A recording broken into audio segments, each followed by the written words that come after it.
Hello friends, मैं संजय वर्मा अपने YouTube channel mathematics point पर एक बार पुनः आपका हार्दिक हार्दिक स्वागत करता हूं। दोस्तों, आज हम कक्षा 9th के बेसलाइन टेस्ट मैथ्स के पेपर को सॉल्व करेंगे। तो आइए पेपर को हम देखते हैं। हमारा पहला जो प्रश्न रहेगा वो दिया हुआ है। उसके पहले हम जो पेपर में खालिस्तान को फिलअप करना है उसको देख लेते हैं। तो यहाँ पे क्या है, हम कक्षा कौन सी कक्षा है, 9th है। जो भी दिनांक के दिन हमारा पेपर होगा, गणित का पेपर है, ये तो लिखा ही हुआ है, ऑलरेडी लिखा हुआ है। नाम हमारा लिख देंगे, स्कूल का नाम, जिस स्कूल में हम बैठे हैं उस स्कूल का नाम लिख देंगे। प्राप्त अंक आएंगे, ये टीचर्स का काम है, कितने नंबर का है वो उस तरह से पेपर का लिख देंगे। और हमारा लिंग, जो भी लड़का है लड़की है जो भी है वो सब फिलअप कर देंगे। उसके बाद हम सीधा चलते हैं पेपर के ऊपर। पहला हमारा प्रश्न रहेगा, खाली बॉक्स में सही संख्या लिखी। खाली बॉक्स में सही संख्या लिखी मतलब दोनों का हम मल्टीप्लाई कर देंगे। मल्टीप्लाई करने के बाद इसका जो आंसर आएगा, क्या आंसर आएगा, इसका आंसर आ जाएगा हमारा 2160। क्या आंसर आ जाएगा, 2160, ये इसका आंसर आ जाएगा। दूसरा प्रश्न है हमारा, दिए गए प्रश्नों को हल करके बॉक्स में उत्तर लिखिए। मतलब यहाँ क्या करना है, 537 को 6 से डिवाइड करना है। 6 से डिवाइड करने पर भागफल क्या आएगा और शेषफल रिमाइंडर क्या बचेगा। क्यूटिएंट और रिमाइंडर दोनों के बारे में हमको बताना है। तो जैसे हम 537 को 6 से डिवाइड करते हैं तो हमारा आंसर आ जाता है, भागफल आ जाता है 89 और शेषफल आ जाता है 3। ठीक है। अगला प्रश्न है हमारा, एक वर्गाकार खेत की एक भुजा की लंबाई 40 सेंटीमीटर है तो खेत का परिमाप है। तो क्या है, वर्गाकार है तो ऐसा वर्ग के आकार का है और इसकी एक भुजा की लंबाई कितनी है, 40 है। टोटल 4 भुजा होती है तो वर्ग का परिमाप होता है 4a। तो 4 इंटू ए की वैल्यू कितनी है, 40। तो 40 चुकू 4 चुकू 16 मतलब 160। तो आंसर क्या आ जाएगा, 160 मीटर। आंसर आ जाएगा 160 मीटर। ठीक है। अगला प्रश्न है हमारा, अगला प्रश्न क्या है, खाली बॉक्स में सही संख्या लिखें। मतलब यहाँ लिखा हुआ है 3/5 प्लस 4/5, 3/5 प्लस 4/5, दोनों को ऐड करना है।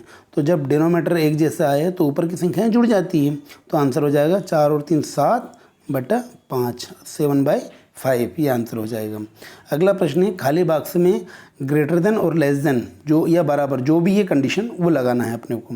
तो ठीक है, पहला सवाल देखते हैं, 18 बड़ा है या 20। तो हम जानते हैं 20 बड़ा है तो ग्रेटर देन वाला ऐसा निशान आ जाएगा। दूसरा है, -12 बड़ा है या -18। तो संख्या रेखा पर -18 पीछे आता है, -12 पहले आता है, तो -12 बड़ा है -18 से। अगला है, 5 बड़ा है या -7। तो 5 बड़ा है -7 से, ये निशान लगा दिया। 15 और 5 3 15, इधर मल्टीप्लाई भी कर लेंगे तो 15 और यहाँ भी 15 हो गया। तो ये दोनों कैसे हैं, आपस में बराबर है, बड़ा छोटा नहीं है। तो यहाँ क्या आ जाएगा, बराबर का निशान। ठीक है। अगला प्रश्न देखते हैं। अगला प्रश्न है हमारा, दी गई आकृति के छायांकित भाग को भिन्न के रूप में लिखिए। छायांकित भाग को भिन्न के रूप में लिखना है। अब छायांकित भाग, टोटल भाग कितने हैं देखना। यहाँ टोटल भाग है, ये वर्ग था, वर्ग के अंदर फिर वर्ग हो गया। तो 1 part, 2 part, 3 part, 4 part, 5 part, 6 part, 7 part, 8 part, total कितने हो गए 8। और भरा कितना है 1। तो आंसर आ गया 1/8। आंसर क्या आ जाएगा, 1/8, 1/8। ठीक है। अगला सवाल है, मोहन ने एक दुकान से 72 रुपये का सामान खरीदा, 72 रुपये का सामान खरीदा। कितने रुपये खरीदा, 72 रुपीज़ का। ठीक है। और उसने दुकानदार को 100 रुपये का नोट दिया। तो दुकानदार ने मोहन को कितने रुपये दिए। तो ये माइनस वाला सवाल है, 100 माइनस 72। तो आंसर विल बी 28। कितना आंसर आ जाएगा इसका, 28। ठीक है। अगला प्रश्न है, सुरेश ने अंकित से 600 रुपये उधार लिए। कितने रुपये उधार लिए, 600 रुपये। ठीक है। और सुरेश ने अंकित को 120 रुपये प्रति माह करके वापस लौटाए तो कर्ज चुकता होने में कितने महीने लग जाएंगे। उसने 600 रुपये लिए और हर महीने 120 रुपये देगा। तो कितने महीने में लौटाएगा, तो 600 डिवाइड बाय 120। ठीक है। 0 से 0 कट गई, 12 पंजे 60। तो कितने महीने में देगा वो, 5 माह में। क्या आंसर आ जाएगा इसका, 5 माह। कितना आंसर आ जाएगा, 5 माह। ठीक है। अगला प्रश्न है हमारा, 1 दर्जन पेन की कीमत 84 रुपये है। कितने रुपये हैं, 84 रुपये। तो एक पेन की कीमत, अब एक दर्जन में कितने होते हैं 12, ठीक है 12 होते हैं और कितने रुपए की टोटल 84 रुपये की। तो एक पेन की कीमत 84/12, तो 12×7=84, मतलब एक पेन की कीमत कितने रुपये हो गई 7 रुपये, ठीक है। अगला प्रश्न है खाली बॉक्स में सही संख्या लिखें। अब सबको देखना जोड़ना है, ये है हमारा प्रायोरिटी के हिसाब से जोड़ना है उसको, ठीक है ना। अब इसको क्या करना है पहले देखते हैं। पहले 8 और 5 को ऐड कर लो तो ये हो गया 13, फिर -3 घटा दो उसमें से तो कितना हो गया 10, फिर उसमें 6 ऐड कर दो तो कितना हो गया 16, 16 में से माइनस के 7 कर दो तो आंसर कितना आ गया 9। आंसर क्या आ जाएगा 9। अगला प्रश्न देखें। अगला प्रश्न है हमारा एक समकोण की माप होती है, तो समकोण कोण कितने डिग्री का होता है 90 डिग्री का, तो ये सीधा प्रश्न है।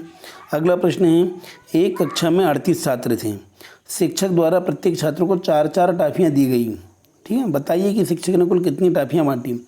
एक बालक को 4 टॉफियाँ दी, टोटल 38 थे, तो 38 × 4, तो आंसर क्या आ जाएगा 142। कितना आ जाएगा 142, मल्टीप्लाई कर लो। 4×8 = 32 का 2 खाता है 3, 4 3 12 और 3 15, 152 आएगा, सॉरी 152। कितना आ जाएगा 152। 4×8 = 32 का 2 आता है 3 और 4 3 12 और 3 15, कैरी 3 थे तो 15 हो गया, तो कितना आंसर आ गया 152। कितना आंसर आ जाएगा इसका 152, ठीक है। अगला है दी गई आकृति में 1/3 भाग को छायांकित कीजिए, मतलब इसको कुल 3 पार्ट में डिवाइड करना है। तो एक पार्ट यहाँ से यहाँ तक हो गया, एक पार्ट ये हो गया और एक पार्ट ये हो गया, टोटल 3 पार्ट हो गए। अब 1/3 मतलब एक को डार्क करना है, तो इस पूरे को हम क्या कर दें सर्कल से डार्क कर दिए, तो ये क्या हो गया 1/3 हो गया। अगला प्रश्न है हमारा खाली बॉक्स में सही संख्या लिखिए। खाली बॉक्स में सही संख्या लिखना है, मतलब इसका मल्टीप्लाई करना है। 0 - 0.3 × 8 0.8, ठीक है ना। तो 8 या 24 और दशमलव के बाद यहाँ कितनी संख्या है, एक संख्या इधर एक संख्या इधर, मतलब 2 संख्या के बाद दशमलव लगा दें तो आज आंसर आ जाएगा 0.24। कितना आ जाएगा 0.24। अगला प्रश्न है हमारा खाली बॉक्स में सही संख्या लिखिए। 0.4/10, ठीक है। तो क्या है जैसे 0.4 है बाई 10 किया तो फिर दशमलव हटाया तो एक 0 नीचे लग गई। अब 2 संख्या के बाद दशमलव फिर लगा दो तो कितना हो जाएगा 0.04। कितना आ जाएगा 0.04, ये आंसर आ जाएगा इसका। अगला प्रश्न है हमारा अंकों 4 7 5 और 0 से बनने वाली 4 अंकों की सबसे छोटी संख्या। 4 अंकों की, अब यहाँ आंसर बी देखते हैं यदि हम, तो ये 3 अंकों वाली संख्या है, यहाँ 0 आ गए तो इसका कोई मतलब नहीं। तो हमको 4 अंकों की सबसे छोटी संख्या बनानी है, तो 4 से स्टार्ट करते हैं, फिर उसके बाद 0, फिर उसके बाद 5, फिर उसके बाद 7, ये सबसे छोटी संख्या है। ये 4 अंक इससे बड़ी है, ये गा वाली बड़ी है, गा से घा वाली और बड़ी है, तो आंसर आ जाएगा हमारा पहला वाला आंसर, ठीक है 4057। अगला प्रश्न है सबसे छोटी पूर्ण संख्या, तो पूर्ण संख्या 0 से स्टार्ट होती है, तो ये आंसर आ गया 0। अगला है कोई भी बहुभुज खींचिए और उसके अभ्यंतर को छायांकित कीजिए। तो जैसे हम कोई सा बहुभुज पंचभुज खींच लें, षष्ठभुज खींच लें, कुछ भी अष्टभुज खींच लें, तो हम एक पंचभुज खींचते हैं। पंचभुज रहेगा हमारा, जैसे ऐसा बना दिया, ऐसे बना दिया, ऐसे बना दिया, 1 2 3 हो गया, 4 हो गया, 5 हो गया, चलो ये बना दिया षष्ठागोण बना दिया, है ना व्यंजन टाइप का, ये अपने बहुभुज बना दिया, सब बंद कर दिया, सबको एक से एक को जोड़ के बंद कर दिया और इसको सबको डार्क कर दिया। तो ये क्या हो गया, ये इसका अभ्यंतर छायांकित भाग हो गया। पूरा डार्क करना है, ऐसे बीच में नहीं करना है, पूरा सारा डार्क कर दिया और इसका नामकरण कर दिया A B C D E F, इस तरह से, ठीक है। तो ये क्या हो गया अभ्यंतर हो गया, एक बहुभुज हो गया अभ्यंतर उसको। अब फिर अगला प्रश्न है एक घड़ी की घंटे वाली सुई कहाँ रुकेगी, ये देखो 1 से प्रारंभ करे और एक समकोण घूम जाए। समकोण कहाँ होता है, जैसे हम बताते हैं सर्कल, ये घड़ी हो गई हमारी, ये 1 यहाँ हो गया, 1 से प्रारंभ करे और यहाँ 3 होता है, 1 ये 2, तो यहाँ क्या है ये पॉइंट होता है, यहाँ पे आएगी और यहाँ आएगी तो क्या हो जाएगा 3 पे आएगी तो समकोण बन जाएगी, तो आंसर क्या आ जाएगा 3 आ जाएगा। अगला प्रश्न है संख्या रेखा पर -5 को दर्शाइए। अच्छा 0 के इधर पॉजिटिव होते हैं, इधर सारे पॉजिटिव वाले, ठीक है, तो क्या जैसे ये 1 2 3 4 5 ऐसे सब पॉजिटिव रहेंगे, इधर नेगेटिव रहेंगे, तो यहाँ नेगेटिव रहेंगे तो 1 2 3 4 5, तो यहाँ आ जाएगा -5। कितना आ जाएगा? -5 यहाँ पे इस पॉइंट पे। ठीक है, अब आगे देखें हम, संख्या 3/5 के तुल्य एक भिन्न लिखिए। 3/5 के तुल्य लिखना है, तो 3/5 के तुल्य लिखें तो कितने हो जाएगी 3/5 के लिए?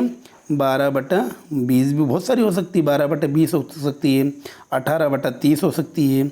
ठीक है ना, इसको 4 से काट दो, 4 3 12, 4 5 20, 3/5 हो गई। इसको 6 से काट दो, 6 3 18, 6 5 30, 3/5 के तुल्य हो गई। तो आंसर क्या आ जाएगा? 12/20 या 18/30, बहुत सारी हो सकती है। तो इस तरह से हमने ये प्रश्न देखा। अगला प्रश्न देखें हम। अगला प्रश्न है हमारा, रवि 3 क्रमागत दिनों में क्रमशः 4 घंटे, 5 घंटे और 3 घंटे पढ़ता है, तो उसके प्रतिदिन पढ़ने का औसत समय क्या है? पहले दिन प्रतिदिन पढ़ता है 4 घंटे पढ़ता है, 4 घंटे प्लस 5 घंटे प्लस 3 घंटे, और टोटल कितने दिनों का है? 3 दिनों का। तो 5 4 9 3 12, 12/3, तो 3 से 12 को काट दो, 4 घंटे। तो प्रतिदिन कितने औसत घंटे पढ़ता है? 4 घंटे। इस तरह हमको करके दिखाना है। अगला प्रश्न है, संख्या x को 3 से गुणा करके, x को 3 से गुणा कर लें तो ये हो गया 3x, गुणा करके संख्या 3 को घटाना, घटा दे 3 को, तो घटाने वाला बीजी व्यंजक लिखिए, तो क्या आ जाएगा? 3x - 3। इस तरह से इसका आंसर आ जाएगा। अगला प्रश्न है, संख्या 3/5 और 5/3 का गुणनफल कीजिए। 3/5 और इंटू 5/3 का गुणनफल करना है, तो इससे कैंसिल करना है, इससे इसको कैंसिल कर देंगे तो आंसर क्या आ जाएगा? 1 आ जाएगा। आंसर कितना आ जाएगा? 1। अगला प्रश्न है हमारा,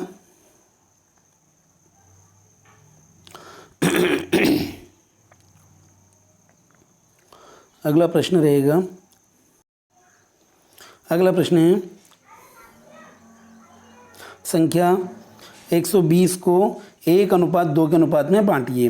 तो किसको, कौन सी संख्या है? 120, उसको किस अनुपात में बांटना है? 1:2। तो 1:2 दोनों को ऐड करें अपन, 1 + 2 तो कितना हो गया? 3। अब क्या करें? 1/3 इंटू 120, तो कितना हो गया? 3 चौक 12। पहली संख्या हो गई 40 हो गई, और दूसरी संख्या क्या हो गई? अब एक बार 1 ले लिया, दूसरी बार 2 ले लो, 2 बटा टोटल कितना है? 3 इंटू 120, तो 3 से काट दिया 120 को, 3 चौक 12, तो ये हो गया 80। कितना हो गया आंसर? 80। तो अनुपात में बांटिए तो 40:80 के अनुपात में रहेगा। कैसे रहेगा? 40:80 में बढ़ जाएगा वो 120। ठीक है, ये आंसर आ गया। अगला प्रश्न है, संख्या 2.4 को 3 से भाग दीजिए। 2.4 को 3 से भाग देते हैं तो क्या रहेगा? जैसे देखते हैं, 2.4 है ये, इसको 3 से डिवाइड किया, तो ये डिवाइड किया, पॉइंट हटाया तो 0 आ गया। 3 8 24, जैसे 3 से 3 8 24, 3 धाम 30।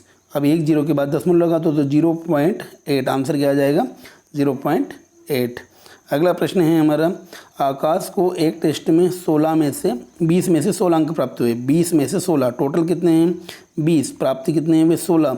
तो उसके कितने प्रतिशत? तो 100 का मल्टीप्लाई, 20 से 5 100 और 16 5 80, तो उसने कितने प्रतिशत अंक प्राप्त किए? 80% अंक उसने प्राप्त किए। आंसर आ जाएगा 80%।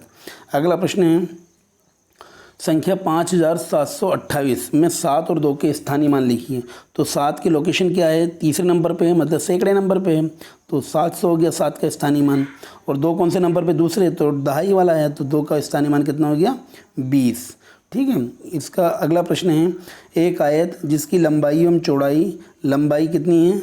लंबाई है 6, लंबाई कितनी है? 6, और चौड़ाई कितनी है? 3, तो उसका परिमाप ज्ञात कीजिए। तो आयत का परिमाप क्या होता है? 2 इंटू ब्रैकेट में a प्लस b, तो 2, a की वैल्यू 6 और b की वैल्यू 3, तो 6 और 3 9, 2 इंटू 9, तो कितना हो गया टोटल? 18। आंसर क्या आ गया? 18 सेंटीमीटर। तो आयत का परिमाप कितना हो जाएगा? 18 सेंटीमीटर। इस तरह से हमने ब्रिज कोर्स के मैथ्स के पेपर के 300 सवालों को हल करके देखा। आशा करता हूँ कि ये वीडियो आपको अच्छा लगा होगा, तो कृपया प्लीज़ वीडियो को लाइक, शेयर और सब्सक्राइब ज़रूर करें। धन्यवाद।